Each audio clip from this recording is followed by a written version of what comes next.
Ethereum London has activated, and the burn upgrade deployed into the main Ethereum chain without a hitch. Ethereum is currently getting destroyed, thrown into the actual ether to never to return. This is a big frickin' deal, and the markets are starting to realize just that. So are you ready to get real with this channel? Well, stay tuned, because it's time for Chico Crypto. Yeah, the burn is on, my friends. Burn, ether, burn. There is no doubt about that. Many were saying to sell this news, Ethereum would dump when the upgrade happened. Well, that wasn't the case as of yesterday. Ethereum actually pumped and crossed 2,800, setting its sights on the fabled $3,000 level once again.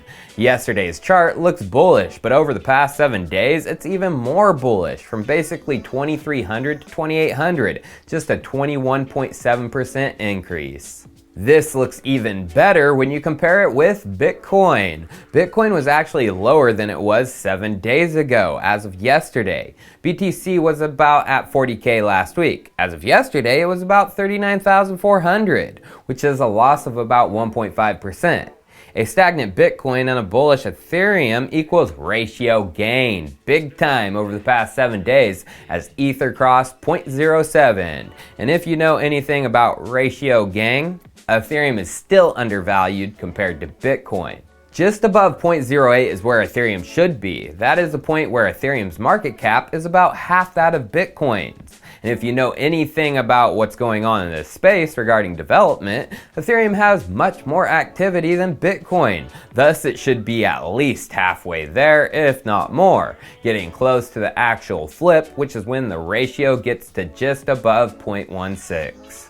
Now, this performance of Ethereum versus Bitcoin is getting to the Bitcoin Maxi pads heads. Eric Connor, the actual co-author of the burn upgrade, EIP1559, tweeted this yesterday. The Bitcoin community has gotten so pathetic that they actively beg regulators to classify ETH as a security. This has been going on for years. Some examples of many from just today. Which he shows BTC Maxis calling for SEC Chairman Gary Gensler to classify ETH as a security. Even Samson Mao, CSO of Blockstream, tweeted, "Tell me you're a security without telling me you're a security."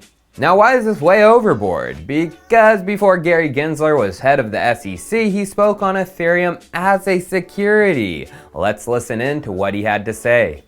This is why I've earlier this year said I think that most of them are. I think Ether, when it was done in 2014, would pass this test. When I say pass, it means it's a security. Now, subsequently, the SEC has said by 2018 it's decentralized enough, and they've sort of said, you know, we'll let it go the other way. In 2014, due to the fundraising efforts of those involved, yes, it would pass the Howey test and thus be classified as a security.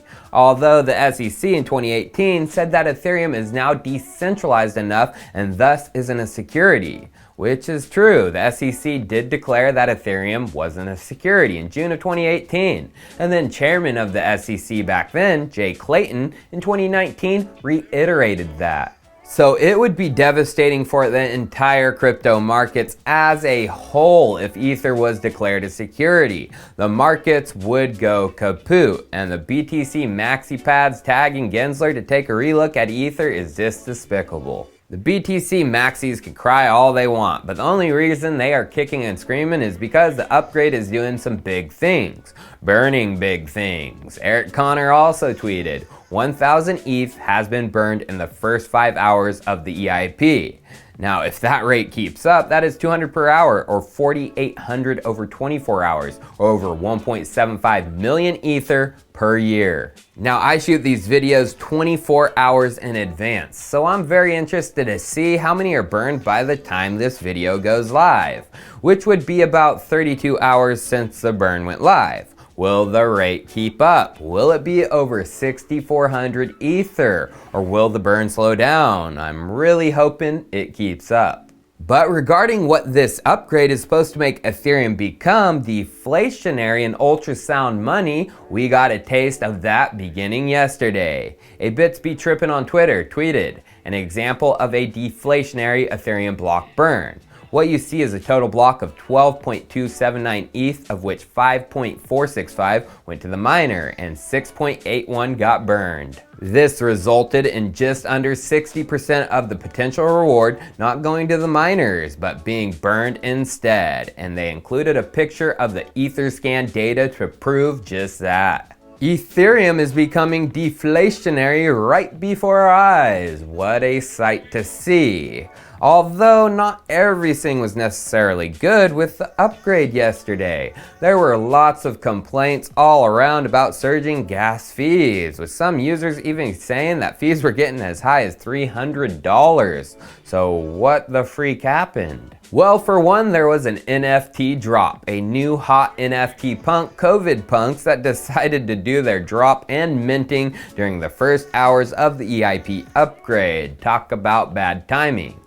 Taken Zaorim on Twitter tweeted about it and said, minting on COVID punks is currently responsible for more than 15% of the gas consumption on the entire network. And below they showed the minting race and then explained the last few mints had a gas price of nearly 300 GUI. Them dang JPEGs were part of the reason for the high gas fees. Although even with the punks hype dying down, gas fees were still a little high.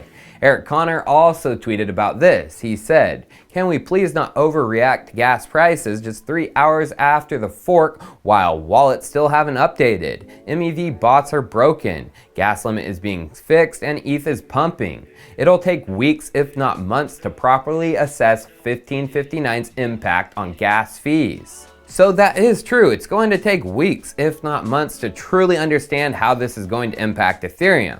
But let me tell you, Ethereum is going to become such a deflationary asset here soon. It has nothing to do with JPEGs. It has a lot to do with the baseline protocol. Remember, with EIP 1559, the more Ethereum is utilized, the more Ethereum that gets burned. Minting COVID punks shot the burn rate up big time. Now imagine what would happen when Fortune 500 companies are connecting themselves to the Ethereum mainnet. Yeah, if you didn't know, the baseline protocol is working with major pieces of enterprise, SAP, Salesforce, Oracle, Sage, and others. These connect to baseline servers, which then connect back to the Ethereum mainnet as the source of truth. And John Wolpert, the main man behind Baseline, and he's a big part of Consensus, tweeted, "The Baseline protocol is poised to be the standard for multi-party system integration. In 2022, if you don't know how to baseline, you're going to start losing money to those who do. #systems. Multi-party integration. Who could be these parties integrating with the Baseline protocol, thus deploying transactions to the Ethereum mainnet? Well, it's pretty obvious if you know where to look. Provide Services, a key player in the Baseline protocol, posted a blog about ETH Atlanta Hackathon and keynotes. The blog says ETH Atlanta 2021 will take place in person this year from October 1st to October 3rd at Atlanta Tech Park. This 3-day hackathon will bring together business leaders and developers from across the globe to drive conversations and build next-generation enterprise synchronization solutions using the Baseline protocol, Baseledger, and the Provide stack. Further below it says, day one of the event will include a number of keynotes and panel discussions featuring executives at companies like Microsoft, Splunk, Ernst & Young, Consensus, Coke One North America, ServiceNow, and from the Baseline protocol community. Microsoft, Splunk, Ernst & Young, and Coke One North America? Yeah, eventually these enterprises are going to be on the Baseline, connecting right to Ethereum, increasing that burn so much. And Kyle Thomas of Provide spoke about what is currently going on, when Baseledger, and how the protocol is currently operating. And Andromeda on Twitter captured the clip. Let's listen to what was said. So you've mentioned the fact you're working with Coda. Is that work still ongoing, or where have you kind of got to with it? Because it's a very high profile client, and it's obviously a great use case as well for Baseline and also the Provide stack. But yeah, how far along are you with the work? Yeah, it's gotten pretty far along. I think we're targeting September of this year for production. So we've deployed this to Kona, and it's running. It's running currently. Production is coming by September of this year, aka next month, and Kona is currently using it. And there has been actual data put forward on how this is going for Coke One. Baseline integration is expected to have $100 million in operational cost savings due to a 97% reduction in disputes across the supply chain. And this is only for Coke One, the North American bottlers. As we can see, they have ambitions to go global. That makes me bullish on Unibright, UBT, and Ethereum as a whole. Chainlink too. Cheers, I'll see you next time.